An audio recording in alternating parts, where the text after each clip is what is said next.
सकाळचे 5:30 होत आहेत. मी वॉकला आली आहे. खूप छान दिसला हा नजारा म्हणून शूट केला. सोसायटीमध्येच आहे मी आमच्या. Good morning. एका नवीन ब्लॉगमध्ये तुम्हा सर्वांचं स्वागत आहे. तर आज आहे संकष्टी चतुर्थी. सर्वांना संकष्टी चतुर्थीच्या माझ्याकडून खूप खूप शुभेच्छा. आम्हा ब्लॉगर लोकांचं असं आहे ना की आम्ही शुभेच्छा देतो खऱ्या, पण जेव्हा त्या पोहोचतात तुमच्यापर्यंत तोपर्यंत तो दिवस निघून गेलेला असतो. तरीसुद्धा आमच्या भावना तुमच्यापर्यंत पोहोचतात. आज माझ्याकडे गणेशाची स्थापना होणार आहे. मी जी काही गणेश मूर्ती आणली आहे, जे माझे व्लॉग रेग्युलर बघतात त्यांना माहिती असेल, तर त्या मूर्तीची मी आज स्थापना करणार आहे संकष्टी चतुर्थीच्या मुहूर्तावर. आणखी माझ्या वडिलांनीसुद्धा मला मुहूर्त काढून दिलं आहे की सकाळी 12:15 ते 12:30च्या दरम्यान. तर थोडीफार तयारी मी केली आहे आणि आजच्या ब्लॉगमध्ये मी तुम्हाला दाखवणार आहे की मी कशाप्रकारे ती स्थापना करते. तर आत्ता वाजतायत 6:15 आणि माझं वॉक कंप्लीट झालं आहे. मी 5:10ला वॉकला गेले होते, आले, त्यानंतर थोडंफार स्ट्रेचिंग केलं आणि मग तुमच्याशी बोलते. तर आजचा ब्लॉग बघत राहा कंटिन्यू. तुम्हा सर्वांना आजचा दिवस खूप छान मस्त मजेत जाओ. माझ्या एका सबस्क्रायबर मैत्रिणीने मला विचारलं होतं की गुळाचा चहा कशी बनवते. तर मी इकडं दाखवते माझी चहाची पद्धत. तुम्ही जसा चहा बनवता तसाच बनवते मी, वेगळं काहीच नाही आहे त्यामध्ये. फक्त गवती चहा ॲड करते आहे. आणि हो, हा माझ्याच गॅलरीमधला गवती चहा आहे, जो आज मी व्हिडिओसाठी तोडला आहे. छोटा आहे अजून तो, मी मार्केटमधून विकत आणलेला वापरते. आणखी ही आहे गुळ पावडर, जी मी चहासाठी यूज करते. आणि सुरुवातीला अशा प्रकारे मी पहिल्यांदा चहा ओतायच्या अगोदर गुळ पावडर काढून घेते आणि नंतर वरून चहा ॲड करते त्यामध्ये.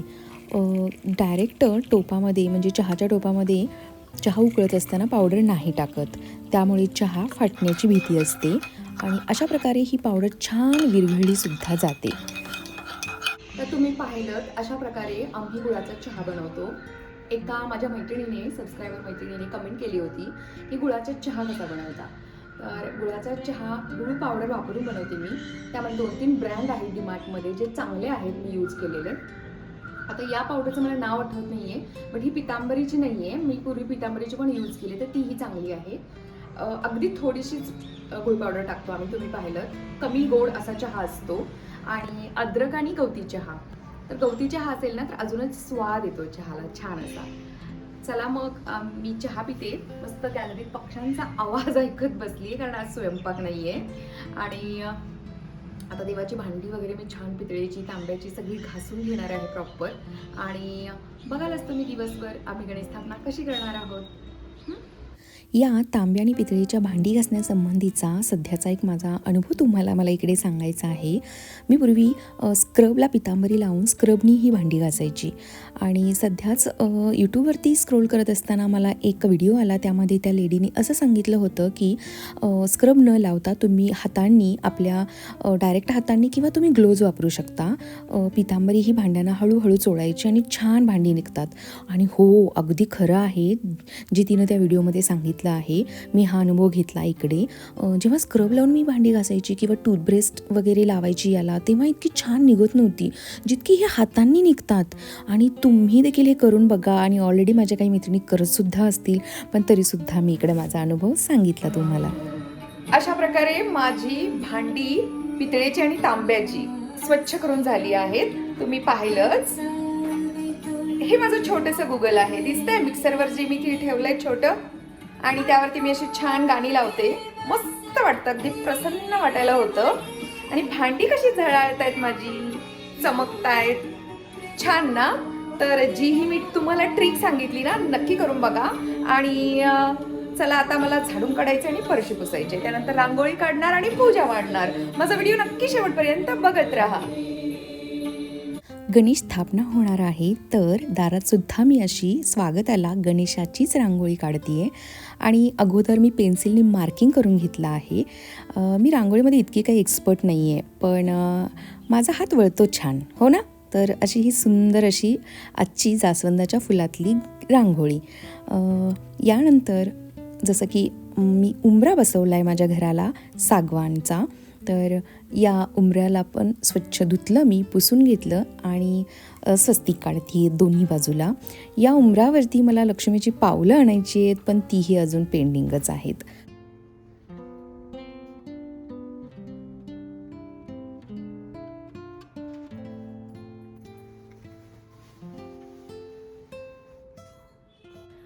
रांगोळी काढून झाली, तोपर्यंत मिस्टरांनी पूजेची तयारी करून ठेवली आहे आणि मी आपलं साधंसंच अशी तयार झाली आहे.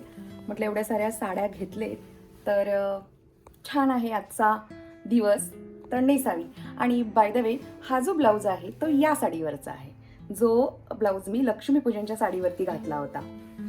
हलकी साधी हलकी फुलकी ही जी साडी आहे ना, नेसायला इझी आहे, पटकन आली नेसायला. आणि मला अशाच साड्या आवडतात ज्या नेसायला इझी असतात.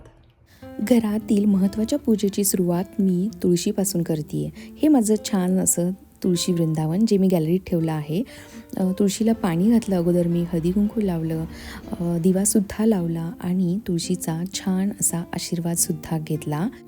हॉलमध्ये ठेवलेली ही विठ्ठलाची सुंदर अशी मूर्ती जी माझ्या ऑफिसमधील मैत्रिणीने मला दिली होती, विठ्ठलाचा सुद्धा मी आशीर्वाद घेतला आहे. त्याच्यासमोरही दिवा लावला. हे काय आहे तर बऱ्याच जणींना कळलं असेल की ही माझ्या घराची आग्नेय बाजू आहे, आग्नेय दिशा आहे आणि इथे आमचा वास्तुपुरुष आहे. तर घरामध्ये जेव्हा काही शुभ काम असतं, सण असतो, नैवेद्य असतो, तेव्हा हमखास मी वास्तुपुरुषाची सुद्धा पूजा करून घेते आणि त्यालासुद्धा हळदी कुंकू, पाणी, नैवेद्य दाखवत असते.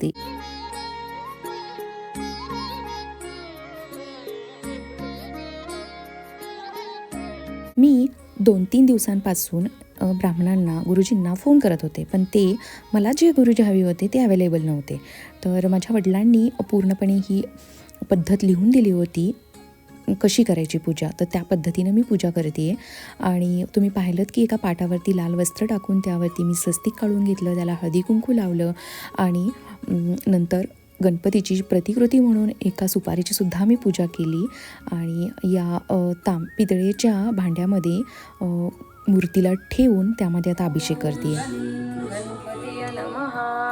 ओम गणपतीय नमः. ओम ब्राह्मण गुरुजींनी असं सांगितलं होतं की मी नसलो म्हणून काय झालं, तुमचं तुम्ही दोघंसुद्धा पूजा करू शकता. यूट्यूबवरती अथर्व शीर्ष, श्री सूक्त, गणपती स्तोत्र हे लावा आणि म्हणजेच उच्चार स्पष्ट असतात तिकडे, ते चालू असताना तुम्ही स्वतः ओम गणपतीचा जप करत पूजा करा. आणि साहित्य तर वडिलांनी लिहून दिलंच होतं. तर थंड पाणी, गरम पाणी, दूध आणि पंचामृताने पूर्णपणे बाप्पाला छानपैकी चोळून घ्यायचं आणि नंतर दुधाने, थंड पाण्याने आणि गरम पाण्याने अभिषेक करायचा आणि दुर्वांनी सुद्धा अभिषेक करायचा. इथे तुम्ही बघू शकता की एक कळस मांडते आहे मी. पूर्णपणे पूजा झाल्यानंतर ही पूजा अशी काहीशी दिसत होती. मिस्टरांनी बाप्पासाठी दुर्वांचा हार आणला होता, जो आदल्या दिवशी आम्ही ऑर्डर दिली होती, पण हार तो इतका मोठा होता की आम्ही घालूच नाही शकलो. तर त्यातल्याच काही दुर्वा मी घेतल्या आणि ते बाप्पाला घातल्या आहेत. सगळ्यांनी पूजा केली. इकडे माझा मुलगा आता पूजा करतोय. कामार्थ साधती. प्रथम नाव वक्रतुंड, दुसरे नाव एकदंत, तिसरे कृष्णपिंगाक्ष, चौथे गजवक्रते, पाचवे श्री लंबोदर, सहावे विकटनावते, सातवे विघ्नराजेंद्र, आठवे धूम्रवर्णते, नववे श्री भालचंद्र, दहावे श्री विनायक, 11वे श्री गणपती, 12वे श्री गजानन. पूर्णपणे पूजा झाल्यानंतर घरातील वातावरण खरंच इतकं प्रसन्न वाटत होतं. असं वाटत होतं की गणेश चतुर्थीच आहे आणि चतुर्थीला जशी आपण स्थापना करतो आणि छान वाटतं ना आपल्याला घरात, अगदी तसं फील होत होतं. तर तुम्ही पाहिलं की आम्ही तिघांनी मिळून छानपैकी गणेशाची स्थापना केली. खूप मस्त वाटतंय आता घरात, खूप छान प्रसन्न वाटतंय. अगोदर सुद्धा वाटतच होतं, बट मंदिर मोठं होतं त्यामानाने समर्थांची मूर्ती आणि विठ्ठल रुक्मिणीची मूर्ती छोटी होती. आणि सुरुवातीपासूनच आम्हा दोघांचं पण ना असं मत होतं की गणेशाची मूर्ती हवी मंदिरामध्ये. मार्बलची घ्यायची की चांदीची घ्यायची की पंचधातूची घ्यायची की पितळेची घ्यायची हे ठरत नव्हतं. चहा करताय तिकडे. आणि आहोंची चहाची पद्धत वेगळी आहे, ते वेलचीवाली चहा करतात. वेलची टाकली आता यामध्ये त्यांनी, तर त्याचा आवाज होता तो. हा, तर फायनली पितळेच्या मूर्तीवरती आम्ही कन्फर्म झालो की नाही, पितळेचीच मूर्ती बसवायची. म्हणजे हळदी कुंकू लावायला, तिला अभिषेक करायला, संकष्टीला, मेंटेनन्सला खूप इझी जाईल. गाडगे यांच्याकडे आम्ही खूप छान मूर्ती पाहिली होती. तितका खर्च सुद्धा आम्ही करायला तयार झालो होतो, 30-40 हजार. पण त्या मूर्तीला 28-29 हजारापर्यंत पण एक होती. हा, पण त्या मूर्तीला आपण हळदी कुंकू वगैरे लावायला म्हणजे लावू शकत नव्हतो, तशी ती पूजायला चालत नव्हती. तर म्हटलं जाऊ दे, आपल्याला पूजनासाठी हवे तर आपण आता प्रॉपर पंचधातू किंवा पितळेची. तर तुम्ही पाहिलं, जे कोणी रेग्युलर माझे ब्लॉग पाहतात त्यांना माहिती आहे की मी पुण्यातून पितळेची मूर्ती आणली आणि आज तिची छान अशी प्राण प्रतिष्ठा झाली. आता मूर्तीमध्ये प्राण आलेला आहे आज संकष्टी चतुर्थीच्या मुहूर्तावर. आणि आम्ही तिघांनी आज चतुर्थी केली आहे. आम्ही कधीच उपवास करत नाही, पण आजपासून आम्ही चतुर्थी करणार आहोत. आणि आता मी काय करणार आहे माहिती आहे, मी आता उकडीचे मोदक बनवणार आहे. आणि मला येतात हो उकडीचे मोदक बनवायला. तर आज मी तुम्हाला दाखवणार आहे. माझी पद्धत सोपी आहे आणि जसे बाकीच्या बनवतात तसंच मीही बनवते आणि मला जमतात छान असे. तर आज गणेशाचा माझ्या घरातला पहिला दिवस आहे, तर उकडीचे मोदक हवेच. बाकीचा स्वयंपाक करायला तर चालेल, पण उकडीचे मोदक हे बनणारच.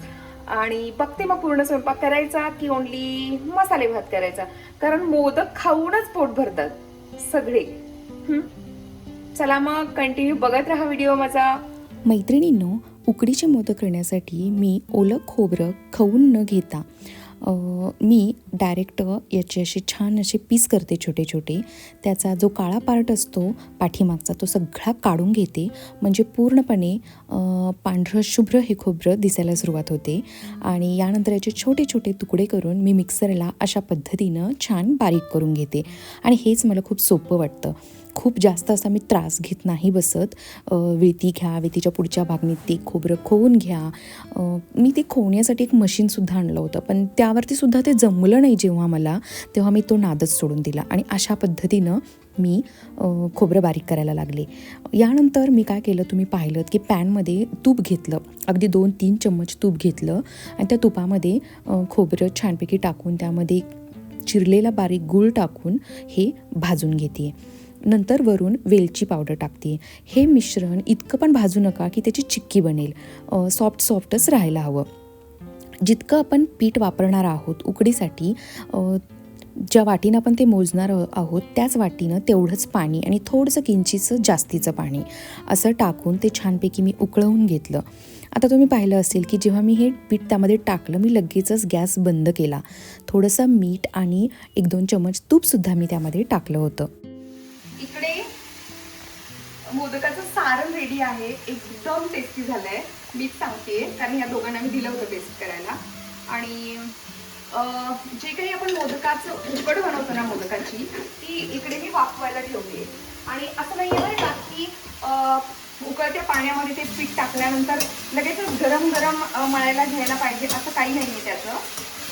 तर हे बघा, इकडे छान अशी वाफ निघते, तोपर्यंत मी भाजीला फोडणी घालते. भाजीला फोडणी झाली की मग मी ते मळायला घेणार. आणि सारण तर इतकं छान झालंय ना,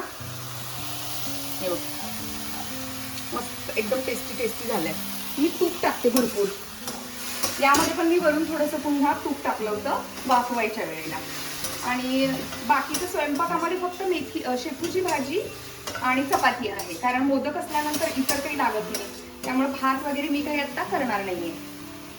आणि आमच्याकडे ना सध्या सगळे भाताचा हेट करतायत, भात नको भात नको. हे बघा,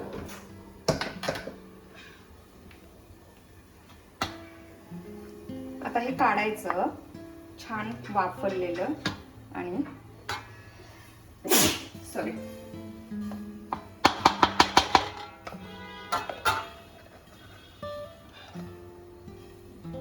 आता हे मी मळून घेते आणि तुम्हाला नंतर दाखवते.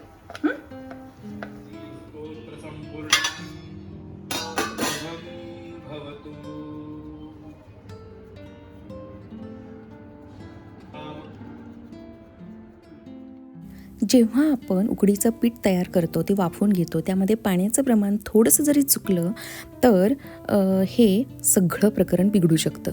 आज माझ्या बाबतीत थोडंसं तसंच झालं होतं. अगदी गडबडीमध्ये माझ्याकडून किंचितचं पाणी जास्त गेलं. ॲक्च्युली मी ते पाणी खूप उकळवणार होते, म्हणजे ते वाफ होऊन जातं निघून, म्हणजे बरोबर होतं. पण ते कमी उकळवलं गेलं आणि थोडंसं पीठ पातळ झालं. पण तरीसुद्धा मी ॲडजस्ट करते. पण याचा परिणाम कुठे होणार आहे माहिती आहे का? याच्या ज्या कळ्या तयार होतात, पाकळ्या, त्या कमी प्रमाणात दिसणार आहेत, कारण पीठ थोडंसं पातळ झालं. अशा प्रकारे फायनली माझे मोदक झालेले आहेत आणि वाफवायला माझ्याकडे स्टीमर नाही आहे स्टीम देण्यासाठी, तर मी हे जी काही आपली जुनी ट्रेडिशनल पद्धत आहे तीच वापरते इकडे.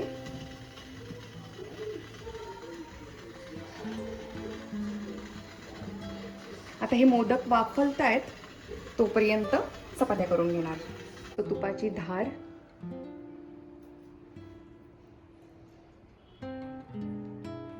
कसं आहे? एक नंबर. हे माझ्या बाजूच्या मैत्रिणीसाठी, कारण तीही मला घासातलं घास देत असते. तर आज आमच्याकडे बाप्पाची स्थापना झाली आहे म्हणून तिच्यासाठी हा प्रसाद देऊन येते मी.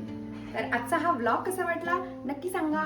आणि माझ्या चॅनलवर जर का नवीन असाल, कोणी पहिल्यांदाच माझा व्लॉग बघत असाल, तर व्लॉग आवडला असेल तर प्लीज चॅनलला लाईक, शेअर आणि सबस्क्राईब नक्की करा. लवकरच भेटू पुन्हा नवीन व्लॉगमध्ये.